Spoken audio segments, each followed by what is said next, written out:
सिखाएंगे कि तुमको स्वस्थ कैसे रहना है। ये उल्लूपैथी वाले 300 साल पहले आए हैं।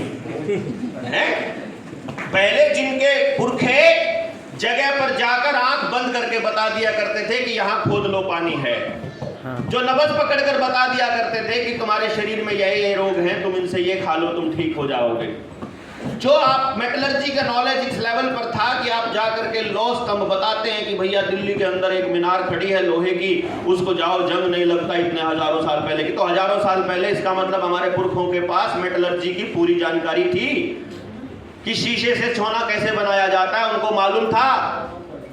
वो इतने समझदार थे कि उनके बनाए हुए किले आज ज्यों के त्यों खड़े हैं। जितने ज्यादा समय बीत रहा है उसकी मजबूती बढ़ रही है, और हमारे बनाए हुए पुल बनते बनते टूट लेते हैं। तो ये इंजीनियरिंग बढ़िया है कि वो इंजीनियरिंग थी भैया। कई जगह पर उस दौर के 500 साल पुरानी, 1000 साल पुरानी पेवमेंट जो सड़क के ऊपर बनाई थी पुरखों ने, वो खड़ी नहीं आज तक। ऐसी जगह हैं। तो उनको ज्यादा नॉलेज थी कि आज वाले इंजीनियर को ज्यादा थी उनको। मैं नहीं समझता हूं कि आज वाले को कुछ बेचारे को पता है। उसको तो रटवाया जाता है 25 साल तक, और फिर बताया जाता है कि कमीशन खाना है, जो भी करना है कमीशन खाना है। किसी को भी, जज है, वकील है, डीसी है, मास्टर जी हैं, सबको ये बताया गया खाना है, ये इंपॉर्टेंट है। वरना काम ही करना है तो सरकारी ही क्यों? काम करने वाले आदमी को तो काम चाहिए, उसको काम में आनंद आना चाहिए। इतनी सी तो डिमांड है बस खाली आदमी की। लेकिन नहीं, सरकारी होनी चाहिए। क्यों? आंधी आए तूफान आए तनख्वाह पूरी मिलेगी, मतलब हराम का खाना चाहते हो है? फिर इतना तो तनख्वाह ही आ जाती है, बाकी ऊपर का आ जाता है। लैंग्वेज बोली जाती है कि नहीं? ये सबकॉन्शियस में कहीं पड़ी हुई है। इसीलिए ढूंढ रहे हैं कि अपनी बेटी के लिए दूल्हा चाहिए तो सरकारी चाहिए। सरकारी वो कहते हैं, वो मैंने एक जगह पर देखा था, वो बेटा बोल रहा था पिता से कि पापा मैं ऑर्गेनाइज्ड क्राइम में फ्यूचर बनाना चाहता हूँ, ऑर्गेनाइज्ड क्राइम में। तो पापा बोलते हैं सरकारी में या प्राइवेट में? बिकॉज एवरी सिस्टम, मतलब सिस्टमैटिकली क्राइम इज ऑर्गेनाइज्ड, और सोसाइटी इनकी तरफ उम्मीद की नजर से देखती है, मानती है कि ठीक है पुलिस वाले चोर हैं, मानती है वो, फिर भी उम्मीद में कि चलो क्या पता इस बार जाऊंगा तो मेरे साथ नहीं होगा, और जब जाता है तो हो रहा होता है तो फिर वो मान लेता है कि सबके साथ हो रहा है तो मेरे साथ क्या दिक्कत है, होने दो, कोई बात नहीं। अब मैं क्यों कह रहा था इस पूरे एजुकेशन सिस्टम को कचरा, जो लाइन थी, बच्चा स्कूल में एंटर किया तो वो पहले दिन, अगर उसकी माँ ने उसको प्रोग्राम करके नहीं भेजा हुआ है, तो वो पहले दिन बिल्कुल स्वच्छंद है, मस्त है। वो मैडम से कुछ भी पूछ सकता है, वो कहीं भी बैठ सकता है, मैडम बोले लिखने को तो लिख सकता है कि नहीं लिख सकता है, वो कुछ और कह रहा है वो उसको टोक सकता है, वो कहीं गलत उसके मुंह से निकल जाए तो वो उसको बीच में उठ के बोल सकता है। बच्चे से जैसे वो बड़ा होता है, आप देखेंगे उसको ये सिखा दिया जाता है जो सिलेबस में है वो याद करना है, जो मैम ने बोल दिया है, जो बोर्ड पे लिख दिया है वो लिखना है, जो सिलेबस में आना है उससे बाहर की बात करनी ही क्यों है? तुम बेफजूल की चीज़ें पढ़ते हो, तुम सिलेबस क्यों नहीं पढ़ते हो? और तुम्हें केवल एग्ज़ाम के लिए पढ़ना है। अब बेटा एग्ज़ाम आ गए हैं, अब पढ़ लो। ये स्कूल वाले भी बोलते हैं, ये घर वाले भी बोलते हैं। बच्चे को लगता है कि बाकी पूरा साल एग्जाम नहीं थे, कोई दिक्कत नहीं है, एग्जाम है तो पढ़ना है, यानी केवल एग्जाम के लिए पढ़ना है। एग्जाम के लिए इसलिए पढ़ना है क्योंकि नंबर आने हैं, नंबर आने इसलिए क्योंकि आगे दाखिला होना है। उसका क्या फायदा है कि आगे फॉर्म भर सकते हो। फॉर्म किस चीज़ के? फिर से एक और पेपर देने के लिए, उस चीज़ के बाद जहाँ आपकी एलिजिबिलिटी हो चुकी है। देखो ना, आपने जो सिलेबस दिया वो पढ़ा उसने, जिन टीचर्स को दिया उन टीचर से पढ़ा, जो स्कूल में भेजा उसमें गया। और जैसे जैसे वो बड़ा होता जाएगा, जैसे ही वो 10वीं करेगा, 10वीं बोलेंगे अब की बार बोर्ड का पेपर है, सीरियस हो जाओ, वो थोड़ा सीरियस हो जाएगा। 11वीं 12वीं में थोड़ा और सीरियस हो जाएगा। बिल्कुल मन नहीं लगता है पढ़ाई में तो वो बिल्कुल नॉन सीरियस हो जाएगा, यानी कि उसका माँ बाप से कनेक्शन बिल्कुल कट जाएगा। सोसाइटी को तब तक वो मान चुका है कि सब चोर हैं, सोसाइटी को वो मान चुका है कोई मेरा साथ नहीं देता, तब तक उसके क्लास के बच्चों के साथ, सोसाइटी के साथ उसका कोई लिंक नहीं है। और जब वो थोड़ा बड़ा होता है तो आपको जो प्लेसमेंट है वो कैसे मिलती है। 2 करोड़ बच्चा हर साल पैदा होगा, उसमें से जितने बच्चे भी दाखिला लेंगे, सब बच्चे दाखिला भी नहीं लेते स्कूल में, बाकी जो बच्चे दाखिला लेंगे उनमें से 50 लाख 12वीं पास करता है। 50 लाख बच्चे 12वीं करते हैं तो ग्रेजुएशन की सीट मात्र 4 लाख है भारत में, यानी कि आपको 40 लाख को एडमिशन नहीं मिलना है। ये कंफर्म है, पहले से तय है। लेकिन हमारे माँ बाप क्या कहेंगे, तुम नहीं करने थे, देखो शर्मा जी के बच्चे का हो गया, वो पढ़ता था दिन में 14 घंटे, तुम भी अगर 14 घंटे 16 घंटे पढ़ लेते तो तुम्हारा भी हो जाता, फिर शर्मा जी का रह जाता। अगर वो शर्मा जी के वाले से ज्यादा पढ़ लेता, क्योंकि 4 लाख की लिमिट है। अगर आपके बच्चे का हो जाएगा तो मेरा रह जाएगा, मेरे का होगा तो आपका रहेगा। यानी मेरे बच्चे की मेरे बच्चे की तरक्की की गारंटी ये है कि आपका बच्चा तरक्की नहीं होनी चाहिए। समझ रहे हैं आप समाज के अंदर? तो ऐसा एजुकेशन सिस्टम जहां जितने बच्चों ने 12वीं पास कर लिया उतने बच्चों को एडमिशन के लिए जगह नहीं है, और मनपसंद की जगह का तो सवाल ही छोड़ दीजिए। वो कह रहे हैं ये कॉलेज बढ़िया, ये खराब है। खराब क्यों है, पहले ये समझ में नहीं आया। मुझे आज तक ये समझ में नहीं आया कि भैया शहर के अंदर दिल्ली का कोई कॉलेज टॉप कॉलेज क्यों है, कि वहां पर अच्छे प्रोफेसर है, तो गांव के पास के किसी कॉलेज में अच्छे प्रोफेसर लाने से किसने रोका है? मुझे ये समझ में नहीं आया। आपके पास ऐसी मैन पावर नहीं है, आपके पास पैसे की कमी है, आपके पास समझ की कमी है, या आपकी नीयत की कमी है, मैं नहीं समझ पाया। और मैं आपके दिमाग में ये डाल रहा हूं कि कौन रोक रहा है वहां उन ऐसे इंस्टीट्यूशंस बनाने से, वैसी पढ़ाई लाने से। वो रोक नहीं रहे हैं, वो आपके दिमाग में ये डाल रहे हैं कि वहां से पढ़े हुए के चांसेस ज्यादा हैं, यहां से पढ़े हुए के चांसेस नहीं है, ताकि हर आदमी का विस्थापन करना आसान हो जाए, ताकि हर आदमी अपनी जगह से बेहतर जगह जाने के चक्कर में लगा रहे। वो अपनी जगह को बेहतर ना बनाए बल्कि पलायनवादी होकर सब कुछ छोड़कर भाग जाए। वो समस्या से लड़ना शुरू ही ना करे बल्कि भागे वो समस्या से। इसलिए 4 लाख बच्चों का एडमिशन होगा स्कूल कॉलेज में। मास्टर्स में जब एडमिशन लेना है तो 40,000 सीट है मात्र पूरे भारत में मास्टर्स की। MA, MCom, MSc सर्च कर लेना, ढूंढ लेना।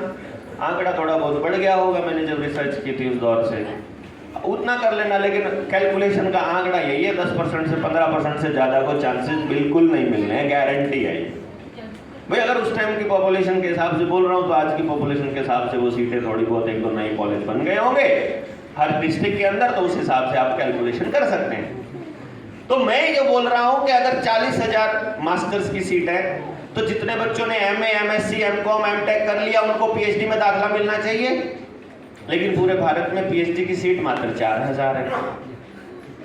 तो वो डिसाइड करके बैठे हैं इतने लोगों को ये काम करना है। हर साल हर पोस्ट के लिए लिमिट है कि इतने लोगों को ही इस पोस्ट को देना है, जबकि जरूरत तो ज्यादा है।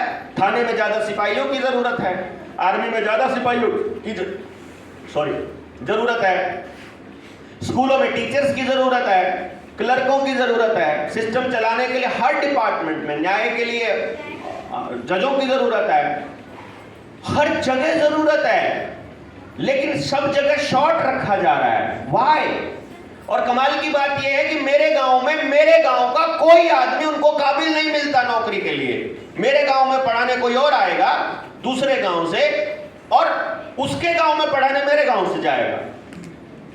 मेरे गांव का आदमी भी तो नौकरी कर रहा है, वो नौकरी अपने गांव में नहीं कर रहा है। और इतने बेवकूफाना आर्ग्यूमेंट देंगे, इतने बेवकूफाना आर्ग्यूमेंट देंगे कि वो अपने गांव में ठीक से काम नहीं करेगा, अपने गांव में चोरी करेगा, अपने गांव में भाई भतीजावाद करेगा, अपने गांव में ये करेगा वो करेगा, ठीक से सिस्टम से काम नहीं करेगा। चलो तुमने एक तरीका देख लिया अपना करके, यार कौन आदमी है जो अपने गांव को बर्बाद करेगा? जहां वो रहता है उस जगह को खराब करेगा, वहां का माहौल खराब करेगा। बेवकूफ लोग हैं जो हमको ऐसी बात मानने के लिए मजबूर कर देते हैं कि आदमी अपनी जगह पे अपना ही गड्ढा खोदेगा और उसमें गिरेगा। ऐसा कौन आदमी है बताओ भाई? यार गांव में रहेगा तो महीने का 15,000 रुपया कमरे का किराया बचेगा, महीने का 15,000 रुपए के पेट्रोल डीजल का खर्चा बचेगा, महीने की बोदरेशन बचेगी, गांव में ओरिजिनल खाना खाएगा, अपने परिवार के साथ रहेगा, अपने समाज को बनाने के लिए उसके पास ढेर समय होगा। 1.5 घंटा सुबह 1 घंटा शाम को आने की जो तैयारी कर रहा है उससे पीछा छूटेगा। मोटरसाइकिल पर चलकर जो कमर खराब कर रहा है, गाड़ी में चलकर जो अपनी सेहत, गर्दन और ये सर्वाइकल कर रहा है वो खत्म, वो बचेगा, सेहत भी बचेगी, पैसा भी बचेगा, समाज भी बचेगा, तंदुरुस्त भी रहेगा और अपने गांव को संवारने में योगदान भी देगा। ये समझ में नहीं आ रहा है हमको। गजब लॉजिक है भैया, है कि नहीं? क्यों? क्योंकि हमको ऐसा बता दिया गया है कि वो यहां पर चोरी करेगा, वो यहां पर ठीक से काम नहीं करेगा। मतलब वो मूल रूप से पूरी आदम जात को ही चोर कह रहे हैं। इसका तो यही मतलब हो गया ना। अगर हर कर्मचारी को वो ऐसा कह करके दूसरी जगह पर भेज रहे हैं तो पूरी आदमी की जात को चोर कह रहे हैं ना वो, और हम लोग उसको एक्सेप्ट कर रहे हैं। हमें दूसरे पहलू को देखने की हमें समझ नहीं है। और कमाल की बात यह है, जो मैंने पहले स्टार्टिंग में ही बोली थी, कि जो आप कर रहे हो वो अपनी मर्जी से, आप इमेजिनेशन से क्या कर पाते हो। आपने इमेजिन किया, मुझे आर्ट बहुत पसंद है, मैं एक आर्टिस्ट बनना चाहता हूं। मम्मी आंख खोलते ही बोला, मम्मी मुझे आर्टिस्ट बनना है। मम्मी बोले चुपचाप मैथ की क्लास पढ़, कल पेपर है तेरा। अरे मम्मा आर्टिस्ट बना। अरे बेटा अपने गांव में कोई आर्टिस्ट नहीं है, अपने शहर में कोई आसपास कोई आर्ट की क्लास नहीं है, अपने स्कूल में ड्राइंग की पढ़ लेना। और ड्राइंग में कप और गिलास बनाने के अलावा आज तक हमने तो किसी को कुछ और बनाते देखा नहीं। एक झोपड़ी बनाते हैं, वैसा ही रास्ता बनता है, वैसे ही पेड़ खड़े होते हैं, वही कलर होता है, वही सूरज होता है। इसके अलावा मैंने तो आज तक स्कूल वाली ड्राइंग की क्लास में इससे आगे कुछ को बढ़ते देखा नहीं। और आर्टिस्ट सिखाने का आपके पास आसपास कोई है नहीं, हाथ का हुनर सिखाने वाला कोई है नहीं, दूसरी कलाओं पर सिखाने वाला कोई है नहीं, क्योंकि आपको ये यकीन दिला दिया गया कि यहाँ ये लोग आर्ट अप्रिशिएट नहीं करते हैं। तो आर्टिस्ट लोगों को केवल मुंबई देखेगी, दिल्ली देखेगी, महानगर देखेगा, यहाँ लोकल जगह पर इनकी कदर नहीं होगी, इनको खाने के भी लाले पड़ जाएंगे। यहाँ तो इनकी पेंटिंगों को पूछता नहीं है, क्या किया है, ऐसे आधे घंटे में तो बना के दे दिया, जिसके 1200 रुपये मांगता है। उनके लिए यही मुश्किल है। और वही लोग फिर अप्रिशिएट करते हैं, फलाने की मूर्ति 2 करोड़ रुपए में बिकी, 200 करोड़ में पेंटिंग बिकी। उनको ये नहीं पता है वो 200 करोड़ मनी लॉन्ड्रिंग का तरीका, वो हवाला के लिए यूज होती है, वो आर्ट में कुछ नहीं रखा है। उससे अच्छे आर्टिस्ट हमारे गांव में पड़े हैं ऑलरेडी। तो फिर बच्चा करेगा, मुझे तो ये काम करना है, मुझे ये अच्छा लगता है, मुझे खेलना अच्छा लगता है। गांव में कोई ग्राउंड नहीं है, कोई कोच नहीं है, कोई प्रोग्राम नहीं चल रहा है जो उसके बच्चे के हुनर को निखार दे, कुछ भी नहीं चल रहा है। तो उम्मीद में शहर जा रहा है, शहर में मैडम को कह रहा है, मैडम इसको खिलाओ ना। मैडम बोलती है, एक ही तो पीरियड होता है जी खेल का, उसी में किस किस को खिलाएंगे। ये था, हमको लगा था शायद 5,000 रुपया 6,000 रुपया महीना देकर हमारे बच्चे कुछ मिल जाएगा। फिर उस बच्चे को, क्योंकि शहर शिफ्ट हो गया है, अब वापस गांव आ गए तो बेइज्जती होगी। हाँ चले थे बड़े नवाब बन के बच्चों को शहर लेके चले थे, वापस गांव आए तो बेइज्जती, क्योंकि पहले वाले निर्णय की शर्म कि पहले गलत निर्णय लिया गया। अब फिर वहीं पर रहकर जद्दोजहद करते हुए सारी कमाई उसी शहर को लुटाते हुए हम अपने बच्चे को किसी कोचिंग सेंटर में डालेंगे, किसी एकेडमी में डालेंगे पर्सनल सिखाने के लिए। मैं सोचा कितना बड़ा घोटाला, कितना बड़ा गेम है। हर आदमी अपनी सारी पूंजी कंपनियों को दे रहा है, सारी पूंजी। मेरे गांव का मैंने जब आंकड़ा निकाला तो मेरे गांव से 20 करोड़ रुपया 5 प्राइवेट स्कूलों को जाता है हर साल। हर घर का आंकड़ा निकाला मैंने, हेल्थ पे कितना खर्च करते हैं, लाइफ इंश्योरेंस का कितना प्रीमियम देते हैं, वो सब कुछ देखा मैंने। किस तरह की ये खेल, हर जगह लूट। 218 करोड़ रुपए साल की आमदनी है मेरे गांव की, पूरे गांव की 218 करोड़। और पूरे साल का खर्चा, इतनी वाहियात खर्चा करते हुए भी पूरे साल का खर्चा मात्र 100 करोड़ है। बचना कितना चाहिए? 118 करोड़ पूरे गांव में बचना चाहिए, लेकिन 328 करोड़ का कर्जा भी है। हर घर माइनस में, पड़ोस के गांव में देख रहा हूं वो भी माइनस में। अगले गांव में देखा वो भी माइनस में, पड़ोस के स्टेट में देखा वो भी माइनस, पंजाब में भी सब कर्जे में। चलो मैंने सोचा शायद छत्तीसगढ़ में नहीं होंगे, बोले यहाँ भी गुंजाइश से ज्यादा हर कोई ने कर्जा ले रखा है। मैं तमिलनाडु जाता हूँ, पूछता हूँ, वहां भी, महाराष्ट्र में भी, सब जगह यही हाल है। ऐसा कैसे हो सकता है? हर घर के अंदर बीमारी, हर गांव के अंदर चिट्टा जैसे दूसरे नशे, हर गांव में अपराध, हर घर में डिप्रेशन, हर घर में बेरोजगारी, हर जगह पर सत्यानाश, हर घर टूट रहा है और हर आदमी वैसे ही सोच रहा है। ये इत्तेफाक तो नहीं हो सकता भैया। इत्तेफाक एक दो जगह हो सकता है, इत्तेफाक एक दो प्लेस पे हो सकता है, सबके सब वैसे ही कर रहे हैं। अंग्रेजी मीडियम में पढ़ाना है क्योंकि गधा बनाना है, वो गधा क्यों बनाना है उस पर फिर आ रहा हूँ, वहीं फिर निकल के फिर कहीं और चला जाता हूँ। ये क्योंकि बातें इतनी सारी दिमाग में रहती हैं, वो सारी जुड़ी हुई हैं आपस में ना। मैं कह रहा हूँ, चाहे आपकी शॉपिंग है, बीमारी है, परिवार का टूटना है, दिखावा है, आपके साथ हो रहा अन्याय है, पुलिस वालों के डंडे हैं, आपकी जमीन का अधिग्रहण है, आपके लोन की चुकता ना कर पाने का गेम है, या फिर आपकी कोर्ट के आदेश हैं, या फिर आपके जमीनों की नीलामी है, घरों की नीलामी, वो सब एक दूसरे से जुड़े हुए हैं। इसलिए बोलना जरूरी है सबको एक साथ। लोग बात क्या करते हैं इस चक्कर में कि लोगों को समझ में नहीं आएगा, वो एक मुद्दा उठाकर चल पड़ते हैं और वो प्रॉब्लम की एक, जैसे कहते हैं ना, अब मान लो आपको आंख बंद कर दी जाए और आपने पहले जिंदगी में कभी हाथी ना देखा हो, ठीक है, और एक जने को तो हाथी का पैर पकड़ा दिया जाए, और एक को सूंड पकड़ा दी जाए, एक को दांत पकड़ा दिए जाए, एक को पूंछ पकड़ा दी जाए, और एक को उसकी कमर पे हाथ लगवा दिया जाए नीचे, एक को ऊपर बिठा दिया जाए, और अब सबको आंख खोल के बोलने दिया जाए हाथी ड्रॉ करो। क्या इनमें से कोई भी हाथी को ड्रॉ कर पाएगा?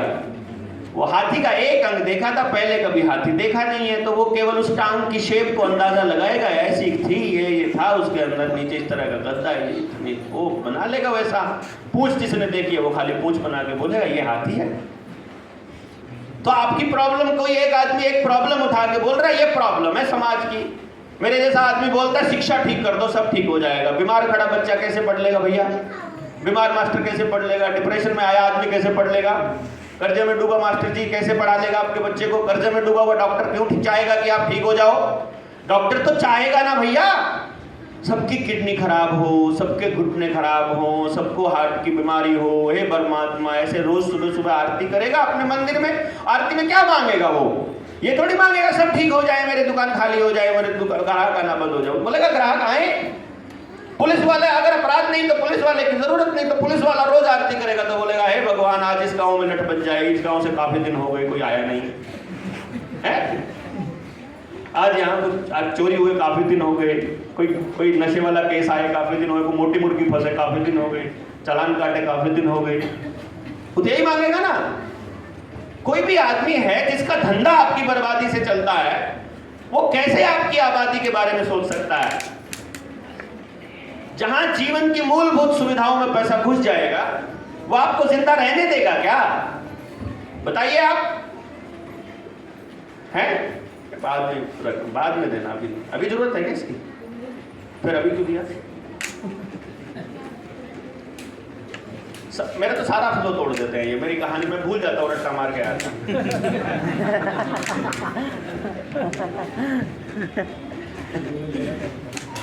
तो वो जो स्कूल की बात करता हूँ, स्कूल की बात कह रहा हूँ, वो क्या है कि वो बच्चा जब स्कूल में है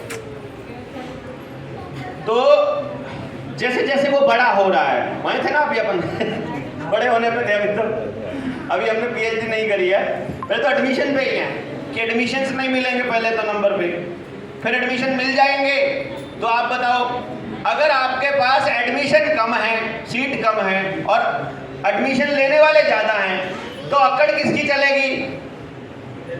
देने वाले, जिसका सेंटर है, जिसका कॉलेज है। इसीलिए वो अपार आईडी के लिए जबरदस्ती कर सकता है, इसीलिए वो आपके आधार कार्ड की जबरदस्ती कर सकता है, इसीलिए वो फीस की मनमानी कर सकता है। हर गांव के अंदर, हर घर के अंदर सिखाने वाले लोग हो जाए। ऐसी तैसी करी हमने किसी कॉलेज वाले की, कौन अपार आईडी के लिए जबरदस्ती कर भाग यहाँ से, हमारे गांव के अंदर डॉक्टर हो, हमको ठीक करने वाले किसी डॉक्टर कोई कह देगा कि आप आरआईडी नहीं बनवाओगे तो अल्ट्रासाउंड नहीं होगा, भागो यहाँ से, अल्ट्रासाउंड की मशीन ले आएंगे हम अपने गांव में, इकट्ठे होकर नहीं ला सकते। 9.5 करोड़ रुपया मेरे गांव के अंदर 9.5 करोड़ रुपया मेडिकल माफिया को देता है मेरा गांव हर साल, और 20 करोड़ रुपया एजुकेशन माफिया को देता है। साल का 44 करोड़ रुपया इंश्योरेंस माफिया को दे रहा है, 44 करोड़ रुपया इंश्योरेंस माफिया को। और पिछले 5 साल का मैंने अपने गांव का रिकॉर्ड देखा था, एक भी एक्सीडेंटल डेथ नहीं हुई मेरे गांव में 5 साल में, यानी कि 220 करोड़ रुपया पूजने के